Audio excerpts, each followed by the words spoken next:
Hey guys, how you doing? I'm here with John today, and we are talking, well, he's giving me a little tour of the homestead, and we've been talking non-stop. But one of the things I wanted to talk to him about too is how he makes some extra money here on the homestead. Because that's what you do, right? You just work on the homestead. You don't have anything off-site, right? No, so I do everything. I'm here full-time, and then Kristen, she drives a school bus during the week. She does a short route, so she does like an hour in the morning, an hour in the afternoon. Nice. Which is nice, because then she can get back here and we can get stuff done that we need to get done. Beautiful. Yeah. So right now we're in the Sap House Sugar Shack. And painted it up there, Sugar Shack. Sugar Shack. Yeah. So how long have you been working on the sap this year? This year, well, it was a weird year. I started February 1st, which is odd because I usually don't start making syrup till end of February, but it was really warm, so I just tapped my one line up along the trees there and did 17 taps. Nice. But it's been like almost 2 months now. Yeah, so I'm ready for a rest. Yeah. I'm almost out of wood, but there's still lots of sap to go, and I've got a goal to hit this year, and I'm going to try to hit that. Nice. Yeah. And doing the maple syrup is one of the ways you make money on the homestead, eh? Yeah, so we sell our maple syrup. This year I've added an extra bottle size, so we do a 250 ml this year, which is the smallest one which we're doing this year. That's $10. We do 500 ml for 15 and a 30 liter for, sorry, 1 liter for $30. Nice. Yeah. Nice. And we sell it every year. That's awesome. Yeah. And you guys are located basically in Bancroft, yeah, right? We're about 5 minutes out of Bancroft. So anyone in Bancroft, Ontario can hook you up. You're usually at the farmer's market on Saturday, I think. Yeah, you said, Saturdays, right? yeah. So that starts May 8th, which is Mother's Day weekend. Nice. It goes until Thanksgiving weekend. Cool. Yeah, and we can ship as well. Okay. Which we do a fair bit of. Nice. Yeah. That's awesome. Except for Canada Post, a bit of a rip-off for shipping, as you know. It's brutal. It is. Trying to ship anything from our website, and it's like, man. Oh, it drives you nuts. Adds an extra $15 on everything. Yeah. Yeah. Do you want to take like a quick minute? We'll run you through how maple syrup is actually made for those who don't know. Yeah, that works. Yeah. Okay. So I got my sugar bush, which is out that way. And what we do is I've got about 4 or 5 totes out there that we have lines that run to there. Okay. We don't do buckets, it's too much effort and work. So we're all on a slope. It slopes down to your totes. And then we'll pump into my 4-wheeler tote with a 1-inch pump. We'll bring it back here. And I've got a line here that we pump into a milk tank, which is on the other side of the sugar shack here. And what happens is we have it all gravity fed here. So it comes down through our gravity feed here from the milk tank. And on this evaporator here, we have some copper piping that preheats it. So when this is running, I don't have it running today, the sap will come through the copper pipe, and as the steam comes up, it heats it up, comes to the float box, which is one of my favorite things on the evaporator here. And it just keeps it at a certain level, which is about 1.5 inches to 2 inches. And as the sap boils down, it just keeps feeding the sap through. So I can walk away, collect sap, and not worry about having my pans burn, because it just keeps auto feeding as the sap drops down. It just keeps it perfect level. And as well, I have my other evaporator here that's a little older, one of the ones I started with. It's just a 2x4 flat pan, and it works great. We have 400 taps, so I need to run both of these on some days because I get like 1,500 liters in a day, and that's a lot of sap to be running through. So yeah, that's what we're doing here, and right now it's starting to feed now. The line thawed out, thank goodness I don't need hot water to do that with. So I just keep feeding the box every 5-10 minutes, and we boil down. I pulled off, I think, about 15 to 20 liters yesterday off this evaporator here. And today I need to pull off probably about another 15 liters off this one as well. So I can finish it inside and bottle it up. One of these days I'm going to make this area nice and clean so I can actually bottle in here. But right now I have to finish inside, which works as well. So we're in the greenhouse. John's already got salad going, because one of the big things you do too is market gardens, like you said. Yeah. And that's every Saturday once it gets going. What's your biggest seller, would you say? Probably the biggest seller would be my salad greens. Okay. I do a salad mix here called Salad Nova, and we do a lot of that. I sell like almost 20 bags a week. Oh, wow. Half-pound bags. Okay. Yeah, people come just for that. Carrots and beets are a huge seller. Nice. And then garlic, we sell a lot of garlic. Okay. Yeah, so we have about, I think, 20 to 30 different crops that we grow. And spinach as well sells a lot. Arugula we sell. Wow. So those are a lot of staples that we have every week. Nice. Yeah. And we're we're start of April right now. Yeah. So you've already got stuff going. Yeah, so getting ready for it. I usually plant first week of April in here because the weather's been really nice the past few weeks. I put it in a week earlier this year. Okay. Just to push my limits, and I'm using my row covers this year. And so what I'll do, I'll water them before I put the row covers in at nighttime, and that helps prevent the frost. And I'll just cover them up with row covers, and then they're good to go. Nice. They get established fairly quickly. And so right now I've got the Salanova, I've got some radishes planted in here, they're not coming up yet. Under there I've got some spinach, I planted some Hackeri turnips, and I've got some other lettuces I just kind of direct seeded here, just experimenting, hopefully they work. It's older seed, I'm hoping they germinate, if not, no loss. Can do something else after if it doesn't. And then so what I do, usually first week of June, I'll have all this stuff cropped out, I get my tomatoes in here. Okay. And the tomatoes are crazy, they actually go up through the roof. I noticed you've got lots of strings and stuff hanging up on the roof to allow them to climb up. That's right, yeah. So I'll tie the piece to the bottom and I'll just trellis them up as they go. And then over here I do my cucumbers, generally cucumbers here. And I do peppers. Peppers I find I never have good luck with them. So I'm doing a few peppers this year, but I'm going to try ginger as well. Okay. And see how that goes. Nice. Yeah. Ginger I find like we did some this year and it's slow for us. So you need apparently you need it really hot. Yeah. So I'm going to build a greenhouse inside this greenhouse. Oh wow. So I've got some greenhouse plastic. So I'm going to put some you can see the stakes I have there. Yeah. So I'm going to stake it up and just put another greenhouse over top of it. Oh wow. And get the humidity and heat up and see if that helps. Nice. Yeah, because I've had garlic or ginger last year and it was like this big. Yeah. Yeah, not as big as I was expecting. No. So one of the things we find with our lettuce harvesting it is we'll usually take a bunch of leaves off and then it becomes tall and scraggly and just horrible.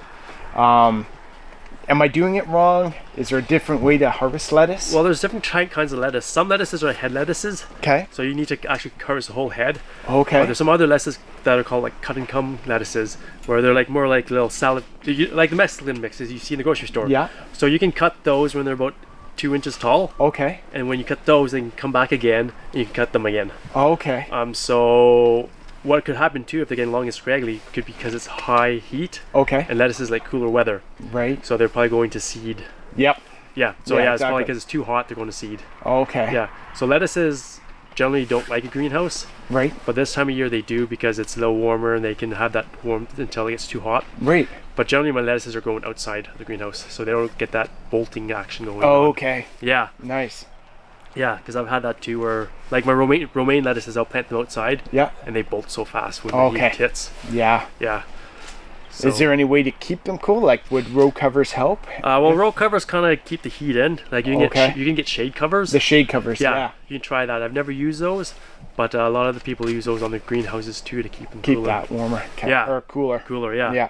Yeah. Nice. Or just I find watering them every day helps too. Oh yeah. Good idea. Yeah. True. Get the water to them so it keeps it cool. Nice. Yeah. So we're outside now with the cows.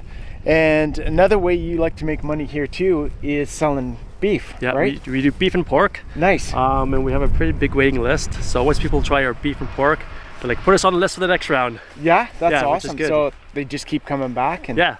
Nice. So what we do, this is Maple. This is one of our Jersey cows. So we were getting some drop casts before, but we found that now that we're breeding them to Anguses, because Anguses have a bit more meat than the Jerseys. Okay. So we're getting kind of best both worlds. Well-mannered cow, but you're getting a little bit more meat on them. Nice. Because the Jerseys, like Maple here, you could pet her all day long and she'll lick you to death. And they're easy to, we halter train them all, so they're super easy to lead. And they're just really well-mannered cows. The Jersey Anguses here, they're pretty well-mannered, but they're dumb as bricks. Yeah, but we've got them all halter trained too, so they're pretty easy to lead. And once you toss them a little bit of grain, they'll come running to you, and they'll be your best friends as well. Yeah, so we usually raise them for about a year and a half, and they get them butchered. So we're just talking off camera here, and John was mentioning, to make it kind of work for you guys, you do a couple cows or more at the same time to make it cost effective. And you were saying they need to be up to weight too, like a good weight, otherwise it's, again, you're gonna lose money paying for the butcher to Yeah. to butcher and pack and all that sort of stuff. So we usually try to get them up to about 350 pounds, and that seems to be a good weight. With Jerseys, you can't get much more than that because you're obviously more bonio cows. Right. But that does enough to make us a little bit of money and pay for feed, and we get an extra cow out of it too for ourselves for the freezer. Nice. Which helps. Nice. Yeah. And these guys do go to government facility. They do. To harvest and that. So for us doing our highlands, we do everything at home ourselves, just because we're doing 1 cow a year. Whereas I think if we started doing more cows, then we'd do the same thing, start taking them to the government facility. Yeah. And then at that point too, because they'd be inspected, we'd be able to sell that meat to others. Whereas with our highlands, we're not allowed to do that right now. We just have to consume it ourselves. Yeah, So- and we're hoping to build a walk-in cooler this summer so that we can actually harvest one for ourselves and not have to spend that extra cash. Because you can, I think a kill fee is like $125 just for the kill fee. Oh, okay. Then there's a fee to get rid of the hide, which is I think $50. Okay. Then you're paying for the hanging weight on top of that. So there's a lot of extra fees involved in there that add up in the long run. So you have to make sure your cows are up to weight and make sure that you're making some income off that. Oh, right. Yeah. Yeah. Awesome. Yeah, and that's the same with the pigs too. We usually do 2 pigs at a time Okay. to make it worth Again, our time. make it worthwhile. Yeah. Nice. Yeah. So the other thing you do too is you sell eggs here on the farm for We do. people to come pick up. Yes. You're mentioning you've got other chickens too that you're harvesting for yourself too, like we do. Yeah. Are you thinking of getting into chickens at some point where you can sell the meat as well? Yeah. Or... Yeah, we're hopefully doing some meat birds, not this year. We're still working on all the infrastructure here. Every time I turn around, there's something else that we need to build or do. So I'd like to get some chicken tractors built one day and do meat birds, and maybe some turkeys possibly. Yeah. But that maybe another next year project because there's always something to do, as you know, on the homestead and farmstead. Always stuff to do. And you said you've got quite a few acres here, so you do have kind of the space to be able to do the chicken tractors. And we do, yeah. So we could take them out to the field where the cows are as well and have them follow the cows around. Nice. So it's just a matter of me building them. Right. And getting that done, but doing the time and yeah. Because on our banner at the farmers market, we say we do chickens, and everyone asked us, and we're like, oh, we haven't done them yet. So it's kind of like false advertising right now. It works right now. Yeah. So. But it's good. Yeah. Awesome. Right now we're just butchering the ones that we need for us and canning them and having them for ourselves. Yeah. Makes a huge difference, I find. Oh wow. Doing that yourself. Yeah. It's so nice. Yeah. I know for the first time when I butchered a chicken, I was kind of like, oh, I don't know what this first animal I've ever killed, but was it? Yeah. Yeah. Once you get doing a few times, it's not bad. You kind of get used to it. You haven't hunted or anything like that in the past, right? No, I've never hunted ever. Okay. Yeah. So when did you start harvesting chickens for yourself? Probably 2 years ago. 2 years? That's when you started? Okay. Yeah. So just kind of weird, doing the dispatch first time and then just getting used to that whole idea, thinking like I didn't think I could ever do it. Yeah. But now that I've done it, I mean, I know the animals have been raised nicely, they've treated well. Yeah. And then I know they're feeding us and the family, and that's just it, eh? Yeah. So I'm okay with it now. Oh, exactly. Yeah. But I do have a guy that I met last year. He bought veggies from me, and he wants to come turkey hunting with me up on my property. Beautiful. So he texted me actually yesterday. So we're gonna go hunting hopefully for turkey in the next few weeks. Nice. Yeah. Gotta love that. Yeah. All right, guys. So I hope you kind of enjoyed that little talk and a little tour about how John here makes money on his homestead. From what I've seen, a lot of it you can apply to your homestead if you have the sugar bush, being able to do the sugar shack, but definitely if you have a bit of land too, to be able to do the cows, the chickens, that kind of stuff. Yeah. And if you just scale it up a little bit from what we're doing ourselves, is then you can take it in and get them butchered by the government approved facilities. You can get it all done, and you do make money on it. Yeah. So that's very nice. Don't be intimidated by the size of our scale. Like when Kristen started, she had like 2 acres, an acre. Right. And she had her goats and chickens. Yeah. So start small. Start with a small garden. Start with maybe a few chickens, and go from there. It doesn't have to be big, scary. No, exactly. Yeah. And you can watch myself and Darren's YouTube channel, and we got tips and tricks on what we're doing to make it work for us on our scales. Yeah. That you can scale back for yourselves. So John, for your channel, where can people find you? My channel is just my name, John Faulkner. Just Faulknor.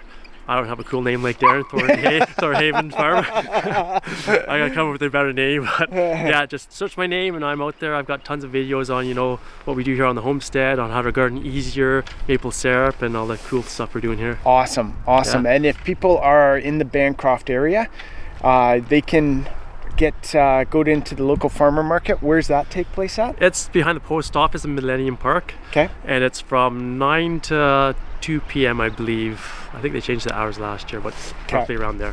Nice. Yeah. Or you can order. So if you get in contact through, do you have a website or no, YouTube channel? We have a Facebook. So our Facebook is Everlily Maples. We're there, or you can just message me on the YouTube channel. Beautiful. Leave a comment and I'll get back to you. Get yourself some awesome maple syrup. Yeah. Perfect. Thanks again, guys. We'll talk to you soon. Have a good day.